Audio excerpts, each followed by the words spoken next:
नारायणाय परिपूर्णगुणार्णवाय विश्वोदयस्थितिलयोन्नियतिप्रदाय ज्ञानप्रदाय विबुधातुरसौख्यदुःख सत्कारणाय वितताय नमो नमस्ते। अभ्रमं भङ्गरहितम् अजडं विमलं सदा आनन्दतीर्थमतुलं भजे तापत्रयापहम्। भवतीयदनुभावादेडमूकोऽपि वाग्मी जडमतिरपि जन्तुर्जायते प्राज्ञमौलिः। सकलवचनचेतो देवता भारती सा मम वचसि निधत्तां सन्निधिं मानसे च। अस्मद्गुरुसमारम्भं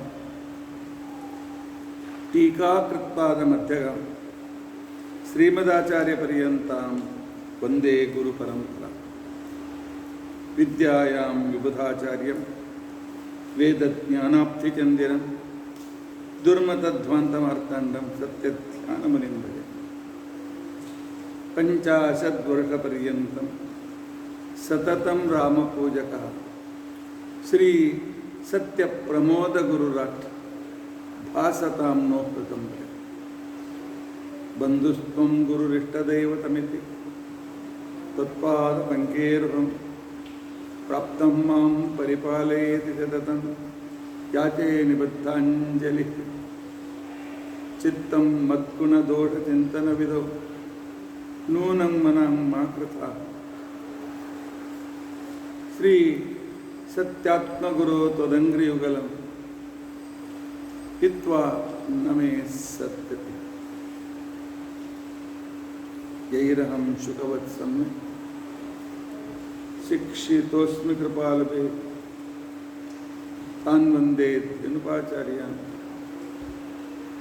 तत्त्वज्ञानार्थसिद्धिः। श्री गुरुभ्यो नमः। हरिः ओम हरिः ओम हरिः ओम।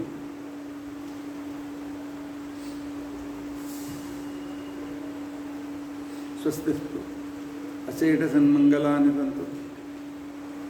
श्लोकैकश्रवणपठनमात्रेण वक्तुश्च श्रोतॄणां निखिलकलिकृतकल्मषापनोदनपुटतरे धर्माद्यखिलपुरुषार्थसाधनीभूते अद्य संध्यावंदन विषये संध्यावंदन अर्थचिंतन प्रारंभे सति किंचित पूर्वकथानुवादः। हरिः ओम हरिः ओम हरिः ओम।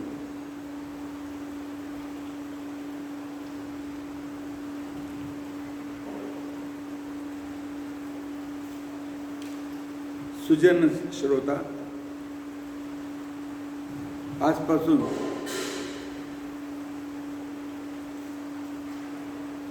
एक सप्ताह थोडा मागे पुढे संध्यावंदन विषयक विचार आम्ही समजून घेण्याचा प्रयत्न। भारतीय तत्वज्ञान, भारतीय आचरण आणि भारतीय रिच्युअलिझम हे अंधविश्वास म्हणून लॉर्ड मेकॉलेच्या पासून आजपर्यंत जे काय विदेशीय मानस शिशु आहेत ते हिंदू धर्माचा निंदा करीतच आहे। त्यांच्या शिक्षणाचा बळी पडून संस्कृताचा अज्ञान असल्यामुळे आम्ही सुद्धा हे सर्व संध्यावंदन, देवपूजा इत्यादी जे काय आहे ते काय उपयोग नाही, निरुपयुक्त आहेत म्हणून असेच आम्ही समजून सोडलेले लोकच जास्त। त्याच्यामध्ये एक अर्धा % लोक, तरी 1% लोक ब्राह्मण अजून संध्या करीत आहेत। त्या संध्या करणारे लोकांमध्ये 95-98 पर्यंत लोकांना संध्यावंदन शब्दाचा, संध्यावंदन विधीचा, तिकडे असलेले मंत्रांचा अर्थ माहित नाही. संध्या अत्यंत श्रद्धेने करतात, पण अर्थ माहित नाही. एकदम चांगला दिसणारी गाय आहे, पण दूध देत नाही. तशी आमची व्यवस्था. संध्या करतो, पण त्याच्या फळ जे आम्ही प्राप्त केला पाहिजे ते फळ आम्ही प्राप्त करीत नाही. कारण जे करतो त्याचा अर्थ समजून घेण्याचा आम्ही प्रयत्न केला नाही. 50-50 वर्षापासून 60 वर्षापासून संध्या करणारे सुद्धा संध्यावंदन मंत्राचा अर्थ समजून घेण्याचा प्रयत्न केला नाही, इच्छा केली नाही. गुरुजींच्या जवळ बसून समजून घेतला पाहिजे असे मनात इच्छा सुद्धा आणली नाही. 7-8 वर्षाला आज थोडं विलंबाने होतो, मुंज करायचे. आज तर एक म्हणजे उपनयन संस्काराला लाखो रुपये खर्च करतात, पण संध्यावंदन करीत नाही. जे करत आहेत श्रद्धेने, अंधश्रद्धेने करत आहेत, त्यांना अर्थ नाही. पण हे मला फल देत नाही. हां, वेळेवर उठतो, त्यावेळेस संध्यावंदन करतो, मंत्र बोलतो, त्याच्या काही ते 5-10% फळ भेटतो. पण अर्थ समजून केल्याने जो फल भेटतो, अजून 90% फल काय फळ आहे ते प्राप्त करण्यासाठी संध्यावंदनाची विशिष्टता, संध्यावंदनमध्ये असलेले विनियोग, संध्यावंदनमध्ये असलेली प्रार्थना, संध्यावंदनचे केंद्रबिंदू गायत्री, त्याची विशिष्टता जेव्हापर्यंत आपण जाणून घेत नाही तेव्हापर्यंत पूर्ण फल आम्ही प्राप्त करू शकत नाही. कोणाच्या घरी गेलो, कोणत्याही विशिष्ट पक्वाने त्याने केला होता, त्याने सांगितलं तुमच्यासाठी हे पक्वाने केलं आहे, मला नावसुद्धा माहीत नाही, खाऊनसुद्धा माहीत नाही. घातले, खाल्लो, चांगलं वाटलं. परंतु वारंवार जेव्हा त्याचा स्वास्वाद नाही घेतल्यानंतर पुढे का असतो, हां आज ते करताना हां, त्यावेळी जो आनंद येतो, त्या विषय समजल्यानंतर, त्याची चव समजल्यानंतर जो आनंद येतो, चव न समजता खाणं हे तितका आनंददायक होतं. म्हणून आमचे मित्र पांडुरंग त्यांनी 1-2 दिवसापूर्वी आम्ही संध्येचा विषयाचे समजून घेण्याचा प्रयत्न करू असे सांगितल्यामुळे आम्ही हे उपक्रम सुरू केला. या सर्वांना उपयोगी पडणारा आहे. खरं म्हणजे फक्त एक संध्याच्यावरती 4 महिने तरी विवरण करू शकतो, तितका विस्तार अर्थ आहे. पण तितक्या खोलवर न जाता 7-8 दिवसामध्ये जितका मी समजू शकतो, नंतर तर चर्चा करू. पहिल्यांदा सुरुवातीला संध्यावंदन याचा अर्थ काय, संध्यावंदनाचा शब्दार्थ आम्ही समजून घेण्याचा प्रयत्न करू.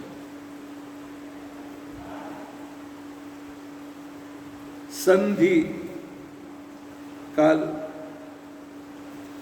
त्याला संध्या असे म्हणतात. रात्र आणि दिवसाचा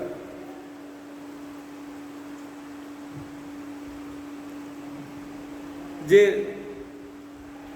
संधिकाल आहे त्याला संध्यावंदन असे म्हणतात.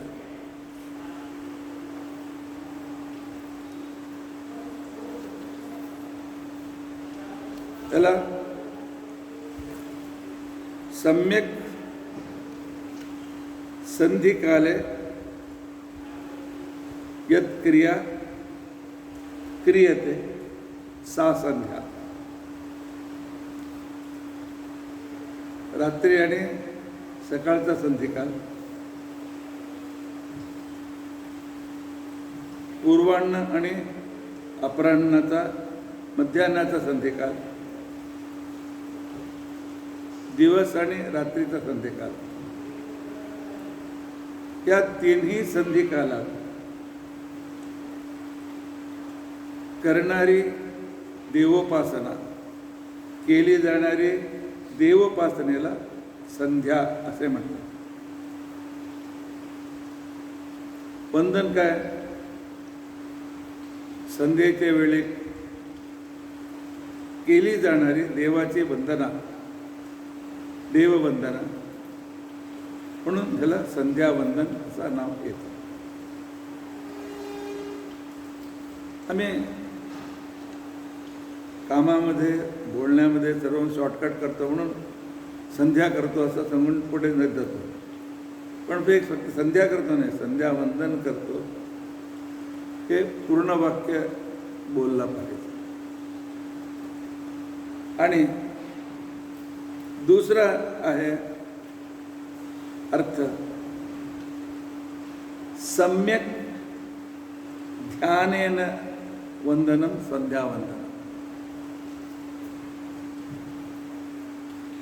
सम प्लस ध्या धातू, सम उपसर्गा जोडी ध्या क्रियापद जोडल्यानंतर जो रूप तयार होतो, सम्यक ध्यायंती अस्याम इति संध्या.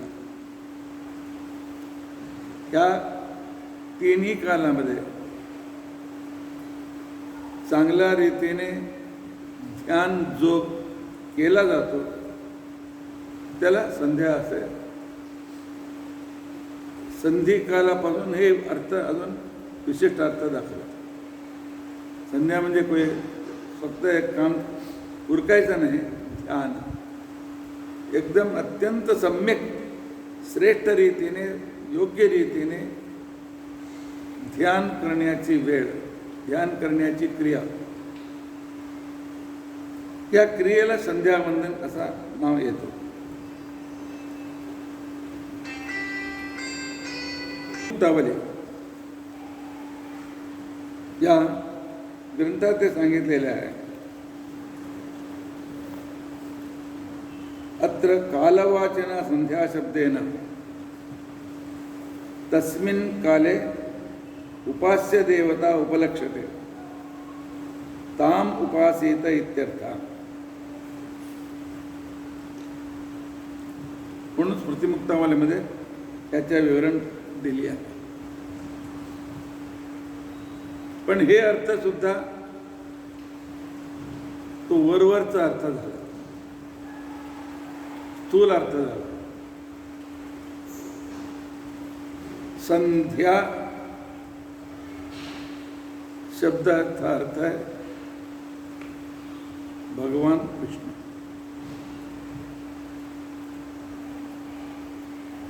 कशाला म्हणजे पुढे संध्यावंदनमध्ये श्लोक आहे, याम सदा सर्वभूतानि स्थावराणि चराणि च सायं प्रातः नमस्यन्ति सा मा संध्या अभिरक्षते.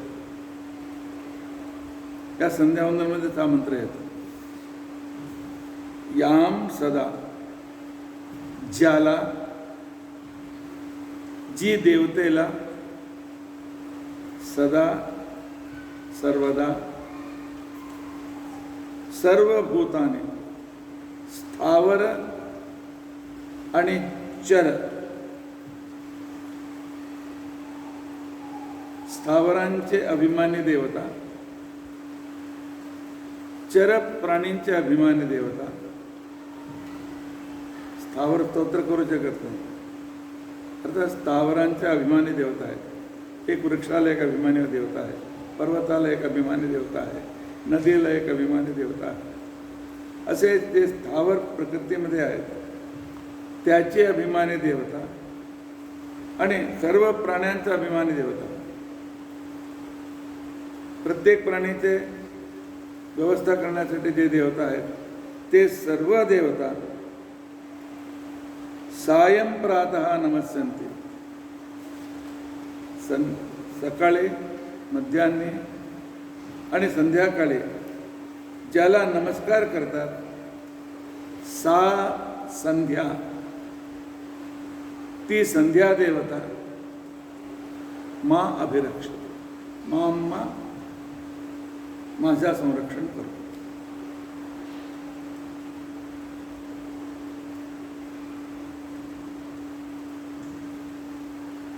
संध्या म्हणजे कोण? ब्रह्मसूत्र भाष्यामध्ये आचार्य सांगतात, प्रातरुत्थाय अथ संध्यामुपासीत यत् संध्याम उपासते ब्रह्मैव तदुपासते. संध्या म्हणजे ब्रह्म, अनंत गुण परिपूर्ण ब्रह्माची उपासना. म्हणूनच स्मृतिमुक्तावली विवरण देते. संध्यावंदनम इत्यत्र संध्या शब्द यदा कालपरः, जेव्हा वेळेचा संदर्भात आम्ही सांगतो त्यावेळी गायत्री शब्द वाच्य प्रतिपाद्य विष्णूचं वंदन. जेव्हा संध्या शब्द देवता वाचे त्यावेळी गायत्री प्रतिपाद्य विष्णूचं वंदन. अर्थात संध्यावंदन म्हणजे गायत्री प्रतिपाद्य विष्णूच्या वंदन, असं आम्हाला ते समजणं अत्यंत आवश्यक आहे.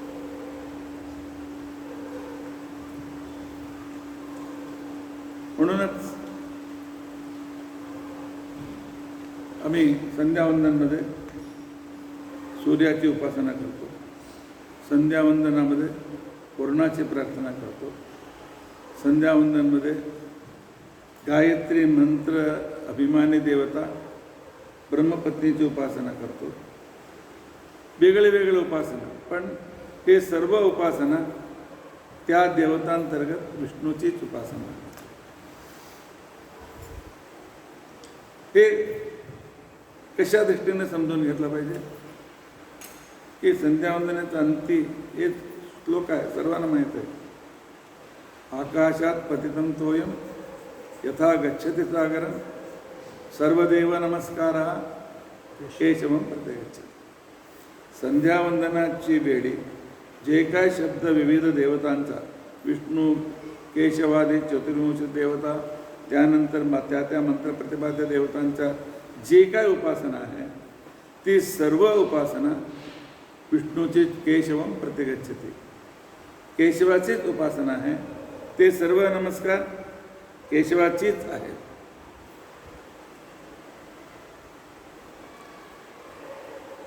अर्थात अच्छा ठीक आहे. संध्यावंदन कशाला केलं पाहिजे, लाभ काय आहे?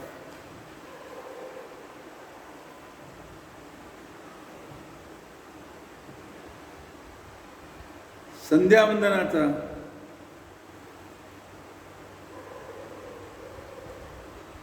एक प्रमुख भाग आहे गायत्री जप.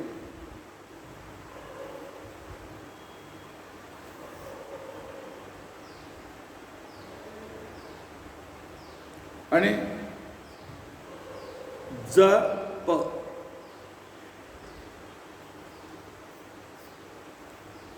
हे दोन शब्द जे आहेत, ज म्हणजे जनन मरणातून, या जनन मरणरूपी संसारातून पाती रक्षति इति जप.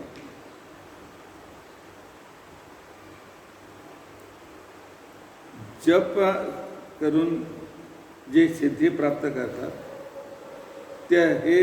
ती व्यक्ती जनन मरणाचा या चक्रातून मुक्त होऊन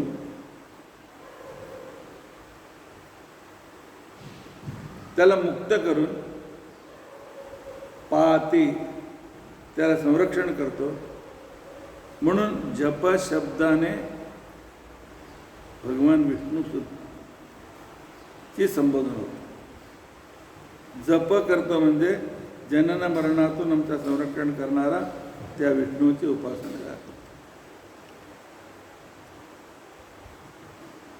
म्हणून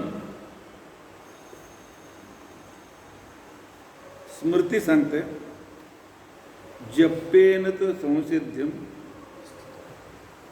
ब्राह्मणो नाथ संशय. ब्राह्मण त्रैवर्णिक ज्यांना आता सर्व व्यक्ती, सर्व मनुष्य आपल्या योग्य नाम किंवा योग्य मंत्राचा जप केल्यानेच संसिद्धेत त्याला तो सिद्धी प्राप्त करू शकतो. एक विशिष्ट सामर्थ्य प्राप्त करू शकतो, ज्यामुळे तो इहपरात सुखी होऊ शकतो. आणि ब्राह्मण हे तर आपल्या ब्राह्मणत्व संरक्षण करण्यासाठी जे काय अनिवार्य आहे त्याच्यामध्ये गायत्री जप हा महत्त्वपूर्ण. ब्राह्मण होण्यासाठी षट्कर्म केलं पाहिजे. अध्ययन, अध्यापन आणि यजन, याजन, वेदशास्त्राचं अध्ययन करणं, वेदशास्त्राचं अध्यापन करणं आणि यजन, याजन, स्वतः अनेक होम करणं आणि दुसऱ्यांच्याकडे करवून घेणं. दान दिलं पाहिजे, दान स्वीकारलं पाहिजे. या षट्कर्मामध्ये सर्व होत नसेल तरी सुद्धा मी ब्राह्मण आहे अर्थात वेदाध्ययनाचा मला अधिकार आहे, याच्यासाठी कमीत कमी रोज तो 108 गायत्री मंत्र जप केल्याने तो ब्राह्मणाचे रक्षण करू शकतो. कुर्यात अन्यम नवा कुर्यात मैत्रो ब्राह्मण उच्च. ब्राह्मण वर्णाच्या षट्कर्मामध्ये सर्व करो या न करो, नाही झाला तरी सुद्धा कमीत कमी 108 गायत्री मंत्र केल्याने त्याच्या ब्राह्मण्य सुरक्षित राहतो. तो केव्हाही परत सर्व करायला सुरू करू शकतो.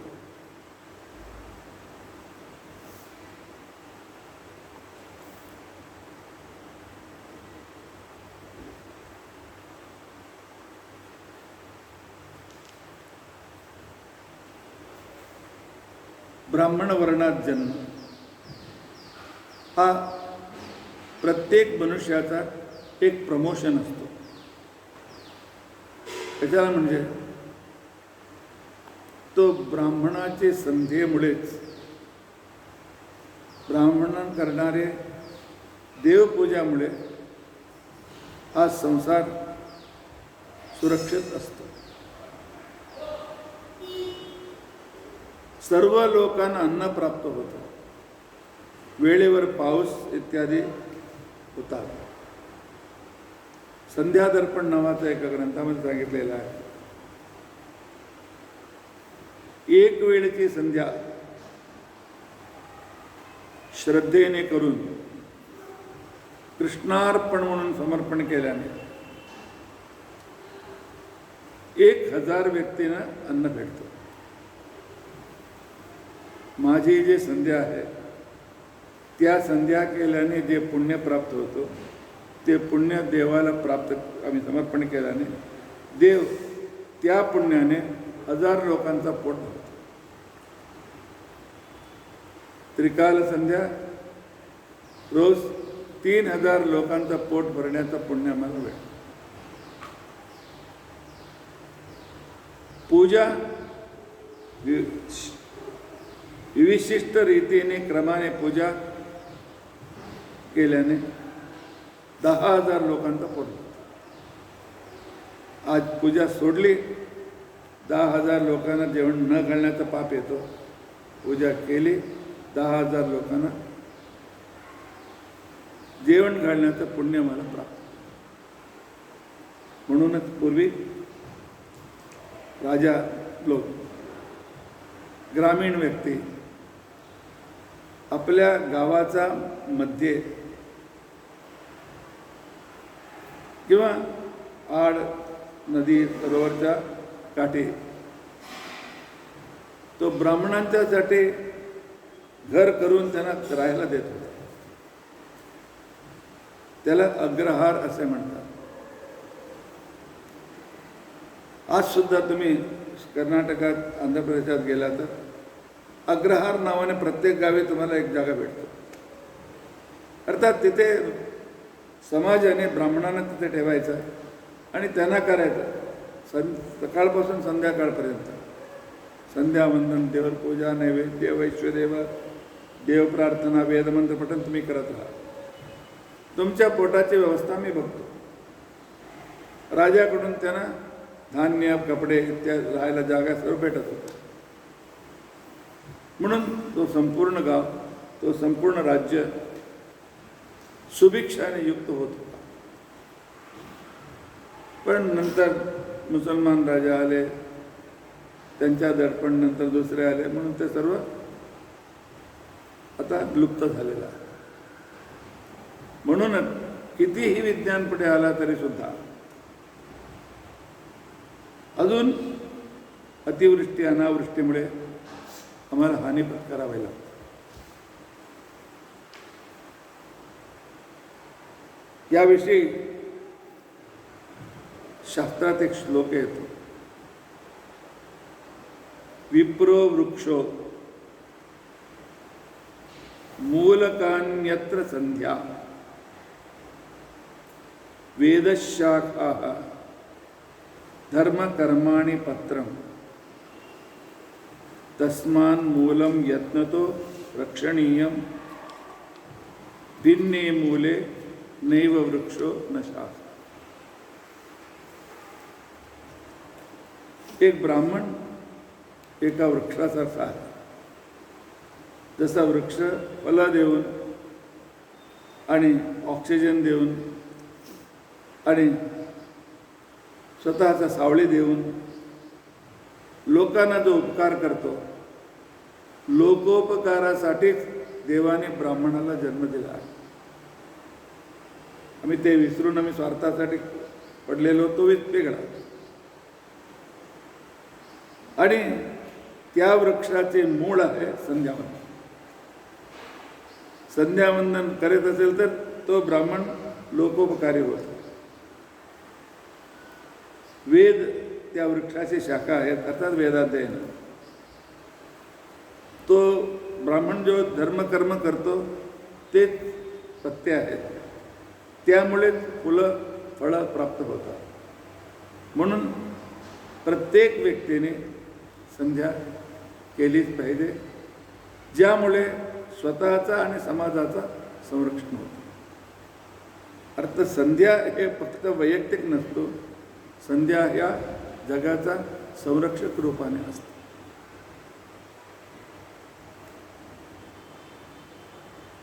इतकंच नाही, शास्त्रात सांगितलेलं आहे जो ब्राह्मण संध्या करतो तो संरक्षक देव त्याला अजून प्रमोशन देतात. जो संध्या सोडतो तो 1 महिन्यानंतर शूद्र बनतो. इथे शूद्र म्हणजे शूद्र वर्ण नाही, सर्व कर्म बहिष्कृत. शुचा द्रवते इथे शूद्रा दुःखी होतो. संध्या येन नविज्ञाता संध्या येन अनुपासिता. जी व्यक्ती संध्याचा अर्थ समजून घेतला ना, जी व्यक्ती संध्या नामक भगवंताची उपासना केली ना, तो जितके दिवस जिवंत राहतो, सजीवन जीवमानो भवेत शूद्र. जेव्हापर्यंत जितकं जीवन त्याचं आयुष्य असतो तिथपर्यंत तो दुःखानेच आपलं जीवन काढतो आणि मेल्यानंतर देव त्याला दुसरा जन्मी पुत्राचा जन्म देतो. मृताश्वाच अभिजायते. त्यावरून तुम्ही समजून घ्या संध्यावंदन किती महत्त्वाचं आहे. न तिष्ठति यः पूर्वं नोपास्ते यस्य पश्चिमं सशूद्रवत् बहिष्कार्यः सर्वस्मात् द्विजकर्मणः. जो प्रातःकाळची संध्या करत नाही, जो संध्याकाळची संध्या करत नाही, तो धर्म कार्यात अस्पृश्य मानला जातो. अर्थात धार्मिक कार्यामध्ये, यज्ञयागामध्ये, पूजा कर्मामध्ये त्याला घेऊ नये. तो करण्याचा अधिकारच गमवून टाकतो. म्हणून शास्त्र स्पष्ट सांगते, संध्याहीन अशुचिर नित्यम अनर्हा सर्व कर्मास. संध्याहीन व्यक्ती जसा सोयर आणि सूतकामध्ये अपवित्र मानला जातो, तसंच संध्यावंदन न करणारा व्यक्तीसुद्धा सोयर आणि सूतक असलेल्या व्यक्तीसारखं अपवित्र असतो आणि त्याला वेदोक्त कर्म करण्याचा अधिकार निघून जातो. इतकंच नाही, जे चांगला काम केला तरी सुद्धा, दान धर्म इत्यादी केला तरी सुद्धा त्याच्या फळ त्याला भेटत नाही. म्हणून केलेले धार्मिक कार्याचे फळ आम्हाला प्राप्त होण्यासाठी संध्यावंदन अत्यंत आवश्यक आहे. संध्यावंदनाने उपयोग का?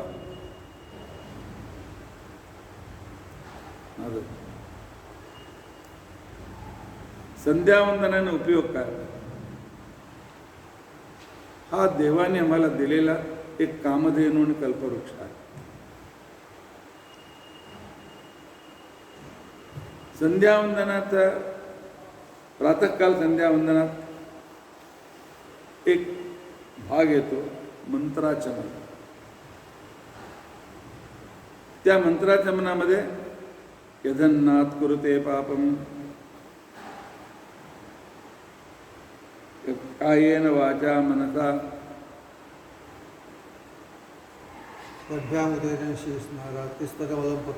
तदबलंपतु यद्रात्र्या यद्रात्र्या पापमकारणं मनसा वाचा हस्ताभ्यां पद्भ्यां शिस्तेन यत्किंच दुरितं इदमामृतेन सूर्यज्योतिषे इदमाम् अमृतेन सूर्योज्योतिषे ब्रह्मस्तु. आणि रात्रीच्या वेळे यदन्नाथ कृतं पाप, सकाळपासून रात्रीपर्यंत केलेले पाप ही संध्या अर्थात संध्या नामक भगवंत त्याला दूर करू.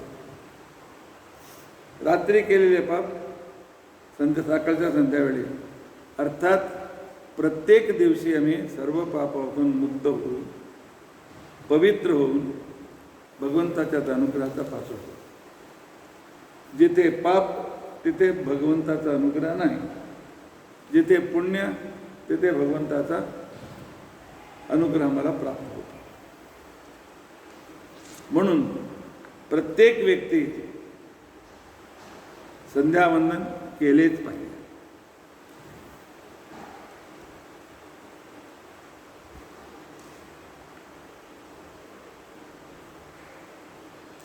आणि याज्ञवल्क्य स्मृती सांगते, यावंतो अस्याम पृथिव्यां हि विकर्मस्थासु वै द्विजाः तेषां वै पावनार्थाय संध्या सृष्टा स्वयंभुवा. या पृथ्वीमध्ये जे काय ब्राह्मण आपले षटकर्म सोडून शास्त्रविरुद्ध कर्मात आसक्त झालेले आहेत, त्या सर्वांना पवित्र करण्यासाठी संध्या नामक भगवंत हे संध्याविधी अर्थात संध्या नामक भगवंताने स्वतःचे उपासनाचे एक विधी सृष्टी केली आहे. हे ब्राह्मणांचा अर्थात त्रैवर्णिकांचा पाप दूर करण्यासाठी भगवंताने हे संध्या नामक क्रिया सृष्टी केली आहे. निशायां वा दिवा वापी यद अज्ञान कृतं भवेत. दिवसा किंवा रात्री आम्ही जे अज्ञानाने पाप करतो ते सर्व पाप त्रिकाल संध्या करणात तत्सर्वम्य प्रणश्यते. तिन्ही वेळे संध्यावंदन केल्याने तो सर्व पाप नष्ट होतो. याच्यात एक असलेलं एक नाम एक वाक्याकडे लक्ष देणं अत्यंत आवश्यक आहे. यत अज्ञानकृतं पाप, ज्ञानकृतं पाप. आजच्या संध्याने सर्व पाप जातो, ठीक आहे. दिवसा चोरी करतो, दिवसा सुरापान करतो, दुसरा परस्त्री गमन करतो, सर्व करतो. संध्याकाळी संध्यावंदन करतो, पाप लागत नाही. समजून केलेले ज्ञानपूर्वक केलेले पाप नष्ट होत नाही. त्याच्यासाठी शास्त्रामध्ये वेगळे प्रायश्चित्त सांगितलेलं आहे. ते प्रायश्चित्त करून घेणं अत्यंत आवश्यक आहे. पण आम्ही न कळत अनेक पाप, न कळत गाय जात आहे, प्रदक्षिणा केली पाहिजे, नमस्कार केला पाहिजे, करत नाही, गोहत्या पाप आला, तो पाप धुतला जातो. कोणी मोठे आले, आम्ही उठले नाही, तो ब्रह्महत्या पाप असतो. असे जे काय अनेक चुका होतात. संध्यावंदनाची वेळ मागे पुढे होतो, देवपूजा करताना मन कुठेतरी जातो, प्रवचन ऐकताना झोप येतो. ते सर्व जे अज्ञानाने केलेले पाप आहेत, त्या सर्व पापांच्या निवारणासाठी हा संध्यावंदन अत्यंत आवश्यक आहे. आणि संध्यावंदनमध्ये अनेकदा प्राणायाम आहेत. त्या प्राणायामाने आमचं आयुष्य वाढत जातं. ऋषी मुनी 1000 वर्ष 10,000 वर्ष आपले आयुष्य वाढवून घेतात. सर्वांना देवाने 100 वर्ष आयु दिला. ऋषी मुनी काय करतात? कुंभकामध्ये आपले प्राण स्थिर करतात. जितका वेळ कुंभकामध्ये राहिले तितका आयुष्य वाढला. आज 5 मिनिट तर 5 मिनिट आमचं आयुष्य वाढतं, 2 मिनिट आयुष्य वाढतं. ते 4-4 तास 10-10 तास केव्हा तर अनेक दिवसापर्यंत तो श्वास निरोध करून ध्यान करत असतात. म्हणून ते जिवंत राहतात. सनक सनंदन सनत कुमार सनत सुजा करोडो वर्षापासून आहेत, सृष्टीचा आदिकालापासून. पण अजून ते पंचषड्ढायनार्भावा सर्वे रामपी पूर्वजा 5 किंवा 6 वर्षाच्या बालकासारखे दिसतात. कशाला? ते श्वास निरोध करूनच आपलं काम करतात.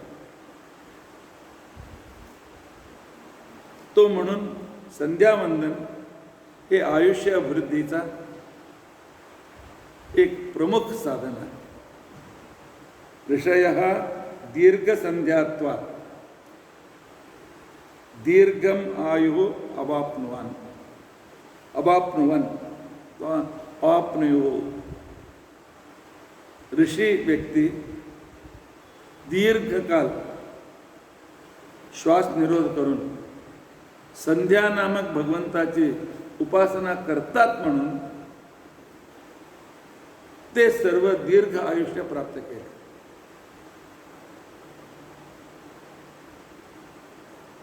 आणि येतात त्याच्या जोडी प्रज्ञाम यशश्च कीर्तिम च ब्रह्मवर्चसमेव च.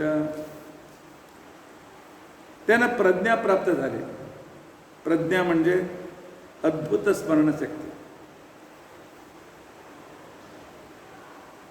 यशः देवतांची कृपा. कीर्ती लोकांमध्ये सुद्धा मान मर्यादा. आणि ब्रह्मवर्चस ब्रह्मतेज, त्या तेजामुळे लोकांना उपकार करू शकतात. हे सर्व आम्हाला प्राप्त होतो संध्याक्रिया केल्याने. म्हणून संध्या करणं अत्यंत आवश्यक आहे. अच्छा, ठीक आहे. संध्या प्रारंभ. संध्येचा पहिला काम कोणता आहे? संध्या करण्याचा आधी पहिला काम कोणता आहे? तो वैष्णवांच्या संदर्भामध्ये आंघोळ करून आले, तुम्ही 16 किंवा पवित्र वस्त्र धारण केले, तो पहिला काम आहे ऊर्ध्व पुंड्रधारण, नामधारण, गोपीचंदन धारण. गोपीचंदन धारण केल्याशिवाय संध्यावंदन पूर्ण होत नाही.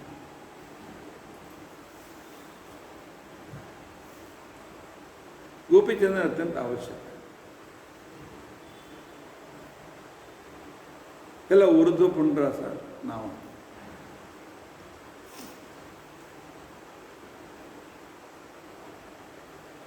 कशाला? म्हणजे आम्ही जे काय नाम घालतो, एक इकडे आता गोपीचंद्रानं नाव घातलं आणि दुसरा इथे इथे दिवाचा हे ज्योत असतो तसं हे नाव असतं. 3 नाम इकडे, 1 नाम भालावर, 4था छातीच्यावर आणि 5वा उजव्या बाजूला स्तनावरती, 6वा 7वा 8वा 9वा 10वा 11 आणि मागे 12. 12 नामधारण. 12 नामधारणाची आवश्यकता कशा आहे?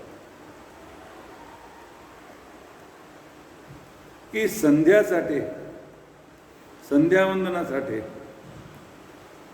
आमचे सर्व अवयव जागृत होणे अत्यंत आवश्यक आहे. नाहीतर असं करत आम्ही जप काय करू शकतो का? निद्रामध्ये निद्रा करीतच आम्ही संध्यावंदन कसे तर कसं केलं तर तो संध्या उपासना होणार नाही. एकदम शरीर एकदम जागृत झाला पाहिजे. आणि शरीराचा पहिला नाम आहे हे आज्ञाचक्राचे जागृती. इथे आज्ञाचक्र आहे. त्या आज्ञाचक्राची जागृती आणि लौकिकरित्या ब्रेन ॲक्टिव्ह करणं. कशाला म्हणजे आमच्या या फालाचा मध्ये अर्थात या जागेत हा संपूर्ण आमच्या डोक्याचा हाडाचा जे काय आकृती आहे त्याच्यामध्ये एक फाट इथे आहे. एक तिकडे पटलेली भागा आहे. त्याला सायनस असे म्हणतात. ते 1 सेंटीमीटर ते 1.5 सेंटीमीटर तिकडे एक फट आहे तुटलेला. तिथूनच संपूर्ण शरीरामध्ये इन्फेक्शन सुरू होतं. कोणत्याही काम झाल्यानंतर पहिल्यांदा डोकंदुखी सुरू होते, त्यानंतर सर्दी, त्यानंतर खोकला, त्यानंतर ताप. इन्फेक्शन सुरू होतं इथून.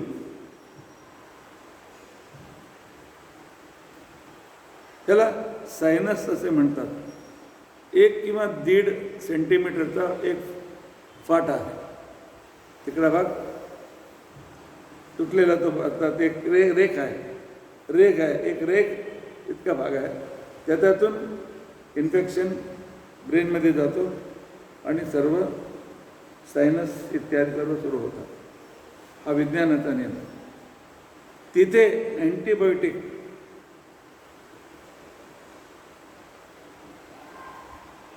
हे औषध लावल्याने तो इन्फेक्शन होत नाही. म्हणून गुरुकुलामध्ये विद्यार्थी अनेक नैष्ठिक ब्राह्मण थंड पाण्याने स्नान करतात. थंडीमध्ये सुद्धा तिलक लावल्याने त्या थंडीचं इन्फेक्शन त्यांना होतं. मेंदू जागृत होते. योगशास्त्राच्या दृष्टीने आज्ञाचक्र जागृत होते. म्हणजे शारीरिक आरोग्याचा उपयोग सुद्धा इथून सुरू होतो. आणि दुसरा आमच्या सर्व कर्म शरीराच्या क्रिया बिंबीपासून सुरू होतात. बिंबीचा स्वभाव होते एक 10,000 सूक्ष्म नाडीतंत्र आहे, नाड्या आहेत. मूलाधारातून तिकडे संबंध येतो. मूलाधारातून खाली आहे. तिची जागृतीसाठी तो मधला नाम धारण केला जातो. त्यानंतर डाव्या बाजून उजव्या बाजूला जाणारी प्रमुख नाडी आहे इडा. इडा नाडीची जागृतीसाठी डाव्या बाजूला नाव लावायला पाहिजे. आणि उजव्यापासून डाव्यापर्यंत जाणारी नाडी आहे पिंगला. त्या पिंगला नाडीच्या जागृतीसाठी दुसरा नाव तिथे. त्याच्यामुळे दोन्ही बाजूची किडनी आणि लिव्हर ॲक्टिव्ह होते. किडनी लिव्हरचा जागा हीच आहे. त्यानंतर मध्ये नाव लावला जातो लंग्स आणि हार्ट ह्याच्या जागृतीसाठी.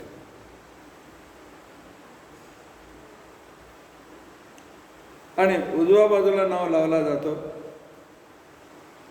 की हार्टचे आर्टरी इथूनच पुढे जातात त्याची जागृतीसाठी. आणि तिथूनच आर्टरी ते भुजेला जातं, दोन्ही भुजेला. म्हणून दोन्ही भुजेला नाव लावलं पाहिजे. त्याची ॲक्टिव्हिटी, त्याला ॲक्टिव्ह करण्यासाठी. आणि त्याच्यानंतर चारी भाग, सुषुम्ना नाडीच्या चारी भागाला वज्रिका, अर्यका, इडा आणि पिंगला 4 नाड्या आहेत. ते चारी नाडीमध्ये सुषुम्ना नाडी असते, चारी बाजूला 4 मुख्य नाड्या असतात. त्यांची जागृती करण्यासाठी 4 नाव. आणि आमचा मूलाधारचा वरचा भाग सुरू जेथे होतो, अर्थात अधिष्ठान चक्र, त्याचा अधिष्ठान चक्राचा जागृतीसाठी मागे आम्ही नाव गोपीचंदन लावतो. गोपीचंदनच कशाला? गोपीचंदन आमची त्वचेला आत खेचून घेतो. त्या मातीमध्ये इतकं आहे, ती माती आमच्या सर्व चर्मामध्ये जे काय सूक्ष्म भाग आहे, चर्माला आत खेचून घेतो. गोपीचंद लावून बघा ना, चर्म खेचल्यासारखं होतं. इकडे नाव लावणं चर्म खेचल्यासारखं होतं. म्हणूनच नॅचरोपॅथीमध्ये संपूर्ण शरीराला माती लावून बसवतात सूर्याच्या किरणामध्ये.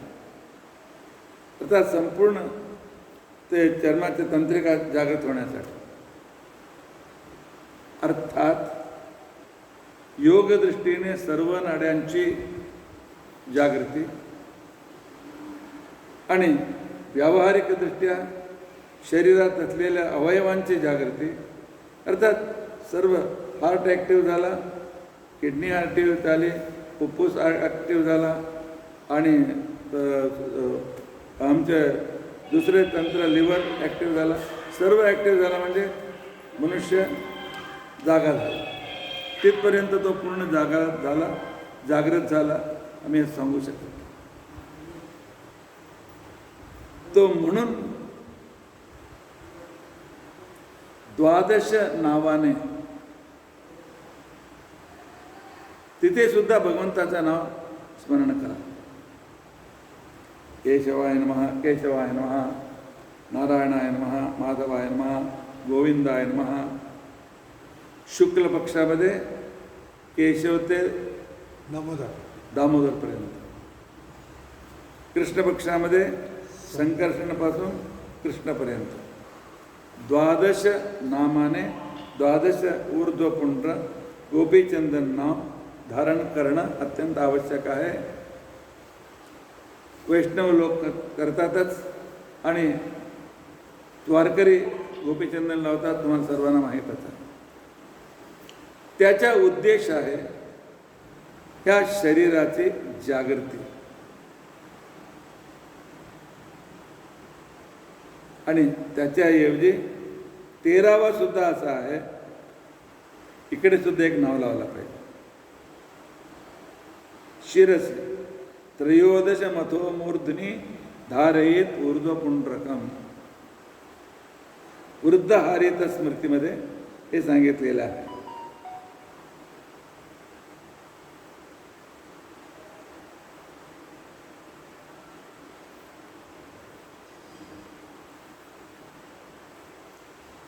आणि तिकडे असलेल्याचं किती हे असलं पाहिजे ते वर्णन आहे की इथे असलेले नाम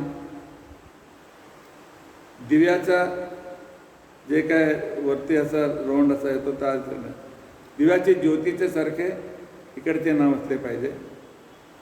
आणि हार्टचा येथे बदामाच्या आकृतीचे नाम असले पाहिजे. आणि इथे असलेले ऊर्ध्व दिव्याचे ऊर्ध्व ज्योतीसारखे असले पाहिजे. आणि इथे लावणारे हे उसाचे पत्ते असतात लांब, तसे असं असलं पाहिजे, इकडचे नाव असले पाहिजे. आणि इकडे सुद्धा ऊर्ध्वपुंड्र ते खाली छेद नाही असलं नाही पाहिजे, असंच असलं पाहिजे. ते नाव असे लावायला पाहिजे. म्हणून शास्त्रामध्ये सांगितलेलं आहे, दामोदरश्च श्रीवत्स चतुर्थ्यंताश्च सर्वशः नमोंता कौस्तुभा येते सव्यस्तन्नमुपैव. म्हणून हे ऊर्ध्वपुंड्र अत्यंत श्रेष्ठ मानला जातो. आणि हे माती कुठून आणला पाहिजे. हे गोपीचंद आमच्या शेतातून आणला पाहिजे ना. श्रीरंगे व्यंकटाद्रौच्या दक्षिणमध्ये तिरुवनंतपुरम श्रीरंग म्हणून आहे. आणि व्यंकटाद्रौच्या व्यंकटगिरी तिरुपतीचा पर्वतावर जी माती भेटते आणि केरळामध्ये तमिळनाडूमध्ये कूर्म क्षेत्र म्हणून आहे, तिथली माती. चौथा द्वारकामध्ये जी भेटते. आजकाल सर्व गोपीचंद जास्त द्वारकावरूनच येतात. नंतर त्याच्यामध्ये काय काय मिश्रण करतो तो वेगळा. प्रयाग आहे, प्रयागात भेटणारी माती. नरसिंहाद्रौच्या अहोबल नरसिंह क्षेत्रामध्ये. आणि वारा आहे,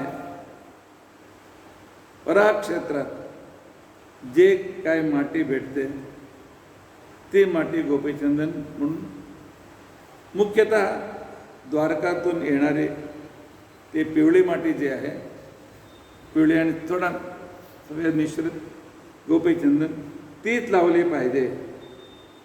दुसरीकडे गोप्या पुंड्राने धारयेत. कशाला म्हणजे त्या मातीत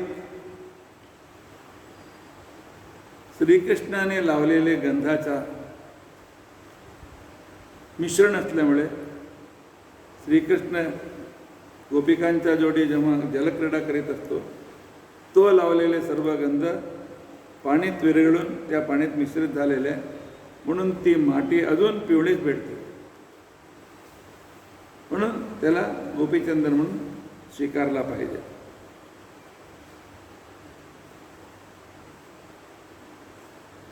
शास्त्रात सांगितलेलं आहे, गोपी चंदन लिप्तांगो यम्यम पश्यति चक्षुषा.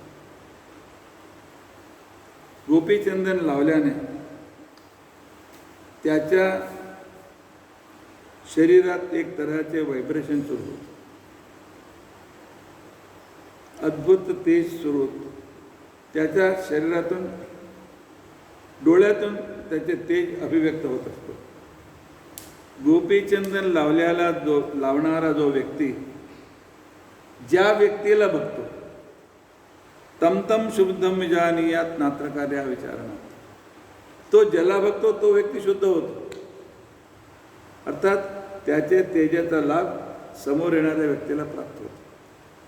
म्हणून आचरणशील ब्राह्मणाला जाऊन नमस्कार करून या, शासनदा गुरूंच्या घरी जाऊन नमस्कार करून या. कशाला म्हणजे तो गोपीचंदन इत्यादी लावून जप तयार केले जातात, त्याचा लाभ तुम्हाला प्राप्त होतो. तो हेच म्हणून संध्यावंदनाच्या पूर्वी गोपीचंदन लावणं अत्यंत आवश्यक आहे. अंगे यस्य सदा तिष्ठेत गोपीचंदन मृत्तिका. ज्याच्या शरीरावरती गोपीचंदन मृत्तिका जेव्हापर्यंत आहे तिथपर्यंत ती व्यक्ती द्वारका क्षेत्र मानला जातो. त्याच्या हृदयात श्रीकृष्णाचा वास असतो. म्हणून त्याला नमस्कार करणे म्हणजे द्वारकावासी श्रीकृष्णाला नमस्कार करण्याचा तारीख अत्यंत श्रेष्ठ. म्हणून घरी असलेले वयस्कर गोपीचंद सकाळी उठून गोपीचंद संध्यावंदन करून तयार असतात. म्हणून सर्वांचा आजोबा नमस्कार करतात. त्यांचा आशीर्वाद घेण्याने लाभ होतो आणि स्वतः लावल्याने किती लाभ असेल त्याचे आम्हाला विचार निश्चित रूपाने स्वीकार केला पाहिजे. आणि त्याच्यामध्ये एक अट आहे, अंधविश्वासाने केलेले काम फळ देत नाही. अर्थात संध्याचा लाभ, संध्या म्हणजे कोण, त्याची उपासना कशाला केली पाहिजे, त्याच्यासाठी गोपीचंदन नाव कशा लावला पाहिजे, हे सर्व समजून संध्या हे संध्या नामक विष्णूची पूजा आहे हे समजून जेव्हा आम्ही संध्या करतो तो संध्या सार्थक मानला जातो. नाहीतर अंधविश्वास हे काय 5-10% पुण्य लाभ भेटा तर भेटतो, नाही तर म्हणून जे काय करतो आम्हाला समजून आम्हाला करायचं आहे. उद्यापासून कृष्णार्पणमस्तु. अक्षयं कर्म यस्मिन् परे स्वर्पितं प्रक्षयं यान्ति दुःखानि यन्नामतः अक्षरो योजर सर्वदेवामृतः कुक्षिगं यस्य विश्वं सदाजादिकं श्रीणयामो वासुदेवं देवतामण्डलाखण्डवन्दनं. श्रीकृष्णार्पणमस्तु. श्रीकृष्णार्पणमस्तु.